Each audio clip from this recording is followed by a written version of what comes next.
They call me D-Uzi, mkali wa stage.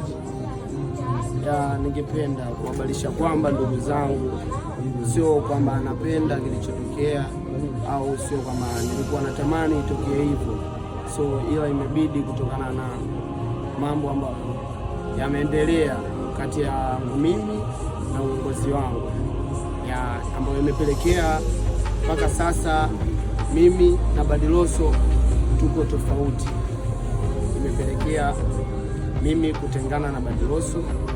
Kwa sasa niko mwenyewe na naomba Mungu, naomba mashabiki zangu mnisapoti kwa kila litakaloendelea, kutokana maisha ni haya.